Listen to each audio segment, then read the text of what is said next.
بسم اللہ الرحمن الرحیم اعوذ باللہ من الشیطان الرجیم بسم اللہ الرحمن الرحیم ما خلقت الجن والانس الا لیعبدون صدق اللہ العظیم۔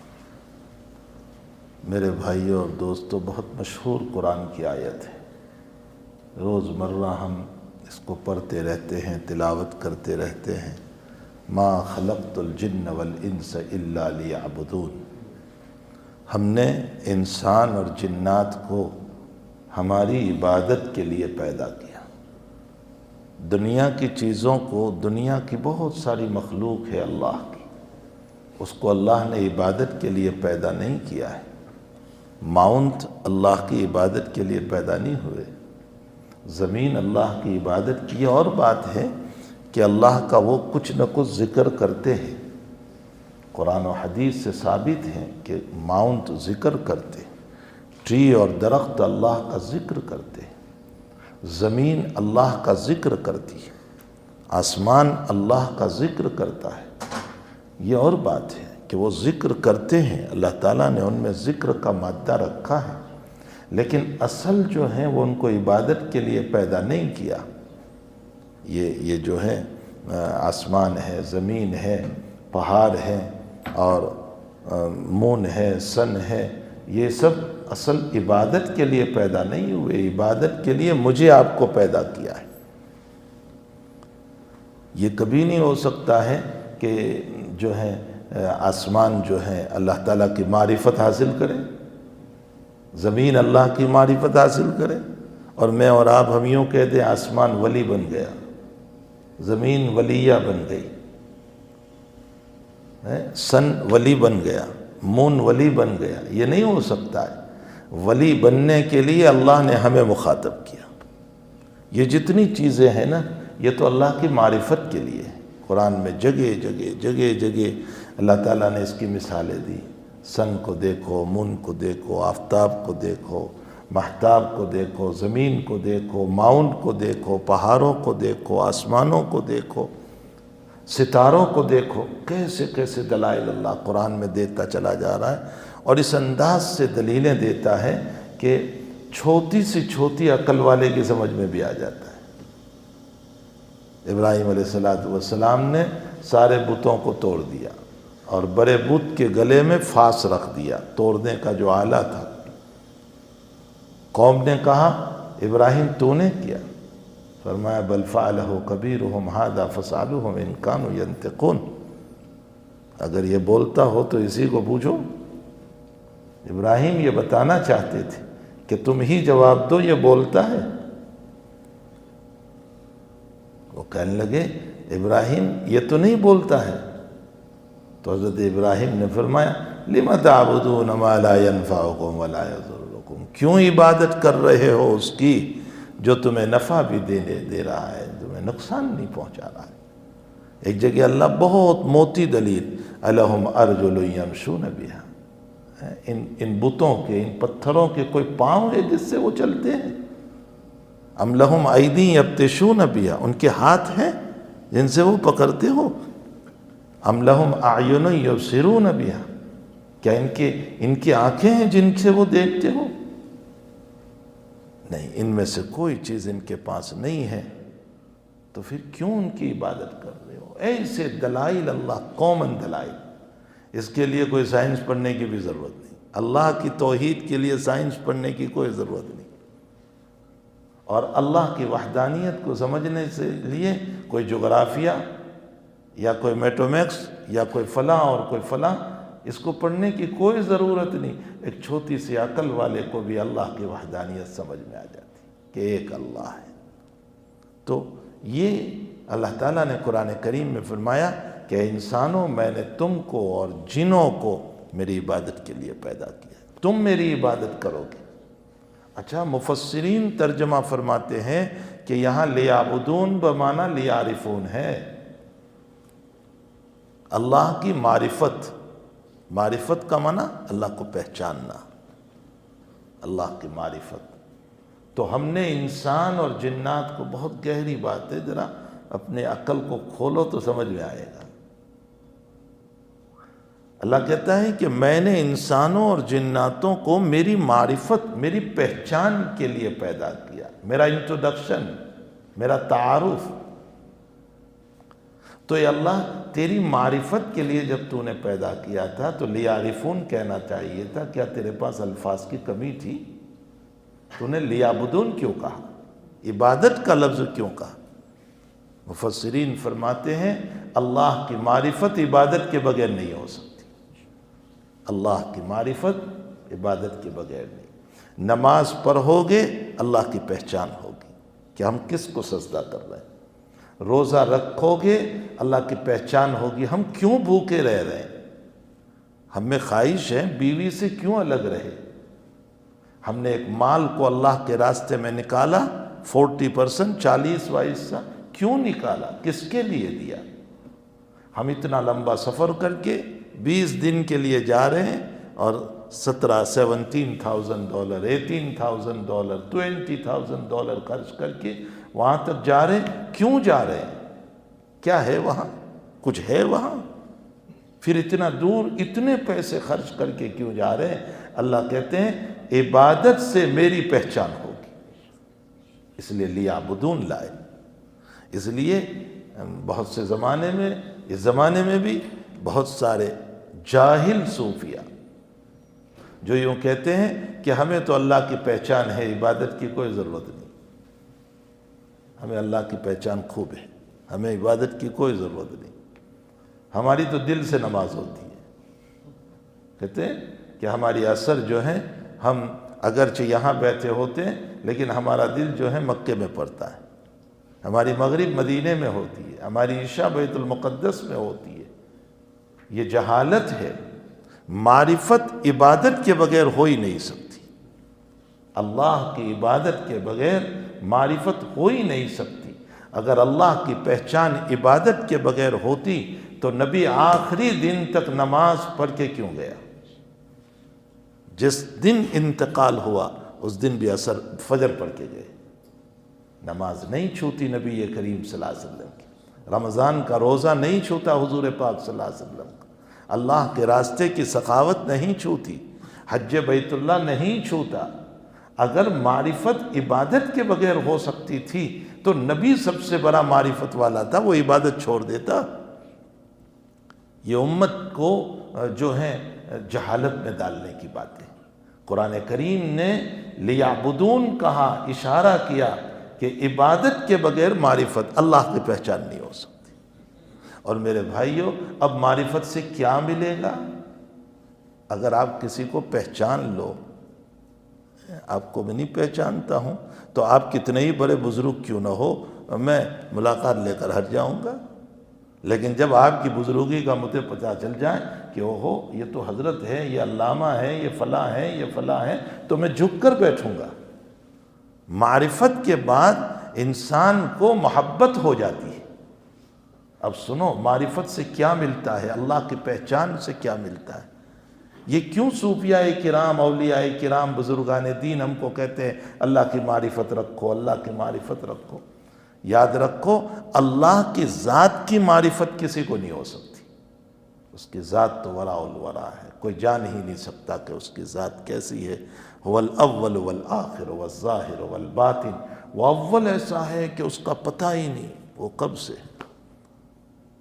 اور وہ آخر ایسا ہے کہ اس کا آخر ہی نہیں، اور وہ ظاہر ایسا ہے کہ ایک دانت کے درد سے سمجھ میں آ جاتا ہے، اور وہ باطن ایسا ہے کہ ساری زندگی سوچتے رہو کہ اللہ کیسا ہوگا، سمجھ میں نہیں آتا۔ تو اللہ کی ذات کو تو کوئی پہنچ ہی نہیں سکتا، تو اللہ کو کیسے پہچاننا ہے؟ اللہ کی صفات، وہ رحمان ہے، وہ رحیم ہے، وہ خالق ہے، وہ مالک ہے، وہ معاف کرنے والا ہے، وہ درگزر کرنے والا ہے، یہ اس کی صفات ہیں۔ اور ان صفات سے ہم اللہ کو پہچانیں گے کہ اللہ کون ہے، تو اس کی صفات سے ہم اب تعالیٰ کو پہچانیں گے، اور جب اس کو پہچان لیں گے تو پھر محبت پیدا ہوگی۔ معرفت سے پہلا کام محبت پیدا ہوتی ہے۔ سیدھا سا مسئلہ ہے، کسی جگہ خطبہ بھیج دیا آپ نے، پیغام منگنی نکاح کی، اب آپ کو معرفت ہو گئی، اس معرفت کے بعد ہی تو محبتیں ہوتی ہیں۔ جب تک معرفت نہیں تھی محبت نہیں تھی، معرفت کے بعد محبت آتی۔ مجھے ایک واقعہ آیا، خطیب بغدادی رحمۃ اللہ علیہ نے تاریخ بغداد میں ایک واقعہ لکھا ہے۔ حضرت الامام مالک رحمۃ اللہ علیہ تو ائمۃ الاربعہ میں بہت بڑے امام ہیں، 2 بڑے امام ہیں، 2 چھوٹے امام ہیں۔ ابو حنیفہ و مالک بڑے امام ہیں اور شافعی و احمد چھوٹے امام ہیں۔ یہ 2 پہلے ہیں، یہ دونوں بعد میں ہیں۔ تو امام مالک کے استاذ تھے مدینۃ المنورہ میں، ان کا نام تھا ربیعہ، اور مشہور یہ ہے کہ ربیعۃ الرائی۔ ان کو رائی اس لیے کہتے تھے کہ جب وہ کوئی مسئلہ پیش کرتے تھے اور ان سے دلیل پوچھی جاتی تھی تو قرآن کی دلیل، حدیث سے دلیل، صحابہ کے قول سے دلیل، صحابہ کے فعل سے دلیل، اور کوئی دلیل نہیں ہوتی تھی تو کہتے تھے میری رائے ہے۔ اس لیے وہ مشہور ہو گئے ربیعۃ الرائی، اسی سے مشہور ہو گئے۔ ان کا عجیب و غریب واقعہ ہے، ان کے والد کا نام تھا فروخ، اور یہ حاملہ تھی ان کی بیوی فروخ کی، بچہ پیٹ میں تھا، اور فروخ رحمت اللہ علیہ چلے جہاد میں تو اپنی بیوی کو 30,000 درہم دے کر گئے، 30,000 درہم، اور کہا دیکھو میں آؤں نہ آؤں کیا معلوم، وہاں شہادت بھی ہو جائے، مر بھی جاؤں، یہ پیسے ہیں حفاظت سے چلانا، تمہارے پیٹ میں جو بچہ ہے اگر وہ صحیح سلامت پیدا ہو جائے اس پر محنت کرنا، اس پر دین کی محنت کرنا، اس کو کچھ آگے بڑھانا، وصیت نصیحت کر کے چلے گئے۔ اللہ تاریخ بغداد میں یہ پورا واقعہ ہے، اللہ کا کرنا 27 سال کے بعد وہ واپس آئے، زندہ رہے، اللہ کے راستے میں جہاد کرتے رہے، 27 ایئرز کے بعد آ رہے۔ رات کا وقت ہے، اپنے گھر پر پہنچے تو اپنا ہی گھر تھا، وہ تو ان کو معلوم تھا کہ یہ میرا مکان ہے، اپنے گھر میں جانے لگے۔ آپ اپنے گھر میں جاؤ گے تو کوئی پوچھو گی کہ میں آ سکتا ہوں؟ وہ اپنا مکان ہے، وہ تو وہ جانے لگے، اور اتنے میں ربیعہ آ گئے۔ فرمایا کہاں جا رہے ہو؟ گھر میں کسی کے؟ چونکہ ربیعہ کو نہیں پتا میرا باپ ہے، یہ پتہ ہی نہیں، اس لیے کہ فروخ تو چلے گئے تھے جب یہ پیٹ میں تھے۔ اب دونوں میں بحث شروع ہوئی، فروخ کہہ رہے میرا مکان ہے، ربیعہ کہہ رہے میرا مکان ہے، تو کہاں سے آ گیا؟ اور کوئی تعارف نہیں ہے، نہ فروخ ان کو پہچانتے نہ یہ ان کو پہچانتے۔ اور گھر میں سے اہلیہ آئی، ربیعہ کی والدہ، انہوں نے آ کر کے فروخ کو بتایا، ربیعہ کو کہا یہ تیرے والد ہیں، اور فروخ سے کہا جو آپ مجھے حمل میں چھوڑ کر کے گئے تھے یہ آپ کا بیٹا ہے۔ اب جو تعارف ہوا میں یہ سنانا چاہتا ہوں، اب جو معرفت ہوئی تو فروخ لپٹ لپٹ کر رونے لگے محبت سے۔ یہ محبت کب آ گئی؟ معرفت کے بعد۔ بس مجھے یہ بتانا ہے، معرفت کے بعد محبت آتی ہے۔ اللہ کی پہچان ہوگی تو پھر اللہ بولنے میں محبت آئے گی، اور اس کی پہچان ہی نہیں ہے تو لا الہ الا اللہ کے اندر کوئی لذت نہیں آتی، کوئی مزہ ہی نہیں آتا، نہ نماز میں مزہ، نہ تسبیح میں مزہ، نہ قرآن میں مزہ، نہ تلاوت میں مزہ، کچھ نہیں، اس لیے کہ اس کی پہچان ہی نہیں ہے کہ ہمارا اللہ کیسا ہے۔ یہ میرا وجود، یہ میرا چلنا، یہ میرا کھانا، یہ میرا بولنا، یہ میرا پینا، یہ میرا سمجھنا، یہ میرا رات کو سونا، یہ صبح کو اٹھنا، اس کے پیچھے میرا رب ہے۔ اگر یہ پہچان آ گئی تو اب فجر کی نماز پڑھنے میں سستی نہیں ہوگی، اب جی دوڑے گا فجر کی نماز پڑھنے کے لیے کہ نہیں میرا رب ہے۔ تو معرفت کے بعد محبت آتی ہے۔ تو ربیعہ کو کہا کہ یہ تیرے والد ہے، اب لپٹ کر کے دونوں رونے لگے، محبت ہے، پیار ہے، بہت دیر تک گھر میں باتیں کرتے رہے۔ اب بیوی سے پوچھا فروخ نے، اگلی جملہ بھی سنا دوں؟ خیر یہ تو بات پوری ہو گئی کہ محبت معرفت کے بعد ہے۔ ماں نے فروخ نے پوچھا کہ 30,000 دے کر کے گیا تھا، کہاں رکھے؟ کیا کیا تم نے؟ 30,000 کا کیا کیا تم نے؟ حساب تو دو ہمیں۔ فرمایا مسجد نبوی میں جا کر کے دیکھ لو 30,000 میں نے کہاں لگائے۔ اب جو فروغ گئے ہیں صبح کو تو ربیعۃ الرائے کا درس چل رہا ہے حدیث شریف کا، اور اس میں مالک جیسا شاگرد بیٹھا ہوا ہے، اور 12,000 اسٹوڈنٹ محدثین بیٹھے ہوئے، ایک دو نہیں 12,000، 12,000 محدثین سبق پڑھ رہے ہیں ربیعۃ الرائے سے۔ اور واقعہ نقل کرتے ہوئے خطیب بغدادی نے لکھا ہے کہ سارے دو زانوں بیٹھ کر گردن جھکا کر بیٹھے ہوئے ہیں، اور نقشہ صحابہ کا ہے کہ سر پر پرندہ بیٹھ جائے تو اڑے گا بھی نہیں، ایسے ربیعہ کے سامنے بیٹھے ہوئے۔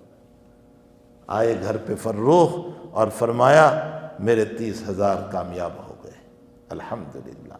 کہا میں نے اس بچے پر لگائے، اور آج اللہ نے مسجد نبوی میں اس کو لاکھوں حدیثوں کا محدث بنایا۔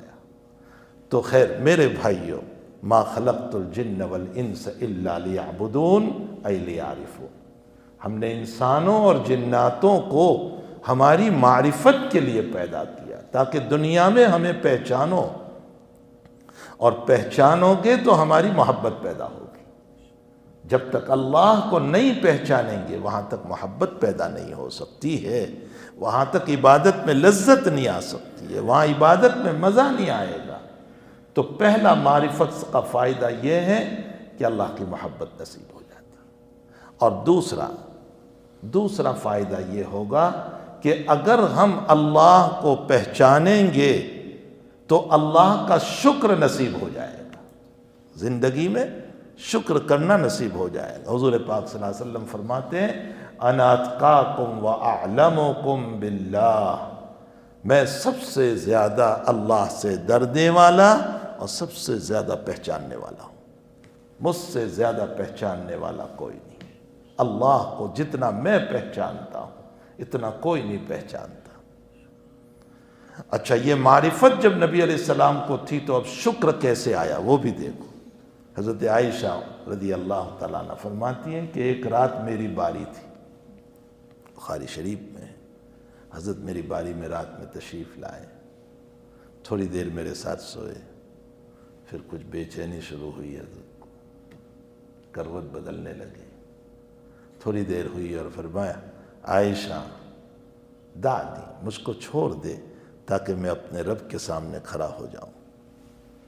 عائشہ کہنے لگی یا رسول اللہ میں تو چاہتی تھی کہ آپ صبح تک میرے ساتھ لیتے رہیں، میں آپ کا قرب حاصل کروں۔ فرمایا عائشہ مجھے چھوڑ دے، میرے رب کے سامنے میں کھڑا ہو جاؤں۔ اب جو کھڑے ہوئے ہیں آدھی رات سے پہلے، آدھی رات کے بعد نہیں، آدھی رات سے پہلے قم اللیل الا قلیلا نصفہ او انقص منہ قلیلا او زد علیہ ورتل، آدھی رات سے پہلے کھڑے ہو گئے، اور فجر کی اذان تک اللہ کے نبی کھڑے رہے اور نماز میں روتے رہے، ان تعذبہم فانہم عبادک وَإِن تَغْفِرْ لَهُمْ فَإِنَّكَ أَنْتَ الْعَزِيزُ الْحَكِيمُ، اے اللہ اگر تو ان کو سزا دے قیامت کے دن تو یہ تیرے بندے ہیں، لیکن تو معاف کر دے تو تو غالب ہے، تجھے کوئی نہیں پوچھنے والا۔ امت کی فکر میں اس آیت کو پڑھتے صبح کر دی، اور بلال نے فرمایا یا رسول اللہ فجر کا وقت ہو گیا۔ اللہ کے حبیب اب فجر کے لیے تشریف لے جانے لگے تو امی جان حضرت عائشہ کہہ رہی ہے میرے بھائیو کیا کہہ رہی ہے؟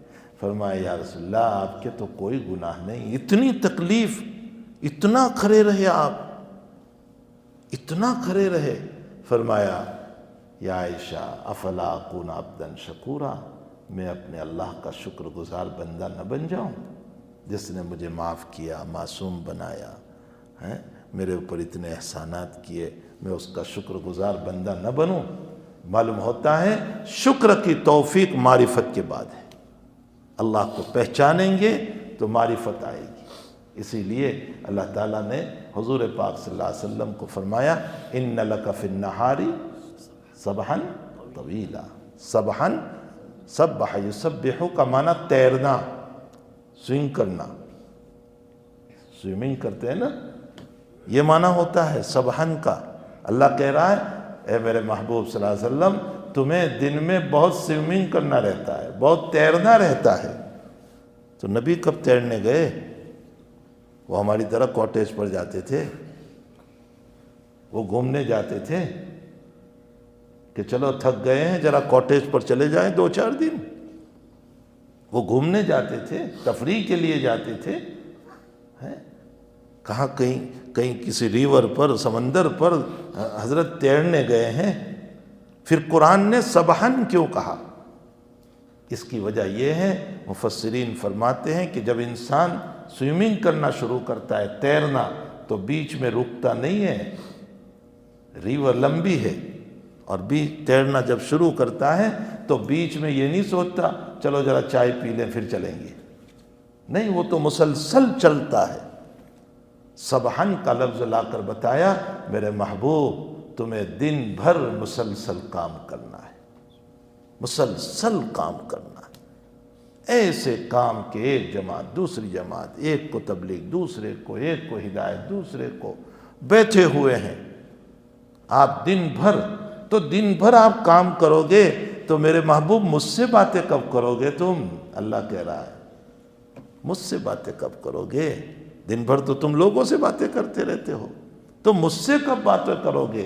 اس لیے اس سے پہلے فرمایا قم اللیل الا قلیلا نصفہ او انقص منہ قلیلا او زد علیہ ورتل القرآن ترتیلا انا سنلقی علیک قولا ثقیلا ان ناشئۃ اللیل ہی اشد وطئا واقوم قیلا ان لک فی النہار سبحا طویلا۔ آپ دن بھر امت کے ساتھ ہے تو محبوب اللہ کے ساتھ باتیں، فرمایا رات میں مجھ سے باتیں کیجیے، میرے در پر آ جائیے، مجھے اپنی سنائیے، میرے سامنے کھڑے ہو جائیے، مجھ سے مانگیے، میں تمہارا مغفرت کروں گا، تمہیں رزق دوں گا، تمہیں عزت دوں گا، تمہارے حالات کھولوں گا، تمہاری پریشانیاں دور کروں گا، تمہاری رات میرے حوالے۔ اللہ کرے کہ ہم کو 2-4 رکعت راتوں میں پڑھنا نصیب ہو جائے، اللہ کرے کہ نصیب ہو جائے۔ یہ امت غفلت میں پڑی ہوئی ہے، ان کا پورا دن امت کے ساتھ کاموں میں گزرتا ہے اور ان کی راتیں موبائل پر گزر رہی ہے۔ یہ امت موبائل پر راتیں گزار رہی ہے اور ان کے دن لوگوں کے ساتھ پڑے ہوئے ہیں، نہ دن میں اللہ سے باتیں ہیں نہ رات میں اللہ سے باتیں ہیں۔ ہمارا دل اللہ سے غفلت پہ پڑا ہوا ہے۔ خدا پاک کی قسم قیامت کے دن اللہ پوچھے گا کہ میں نے تجھے ٹائم دیا تھا، وقت دیا تھا، تو نے کیا کیا اس کا؟ تو نے کیسے گزارا اپنا وقت؟ میرے اور آپ کے پاس کوئی جواب نہیں ہوگا۔ اس لیے اپنے رب کریم سے کچھ راتوں میں بات کر لیا کیجیے، کچھ یاد کر لیا کیجیے اس کو۔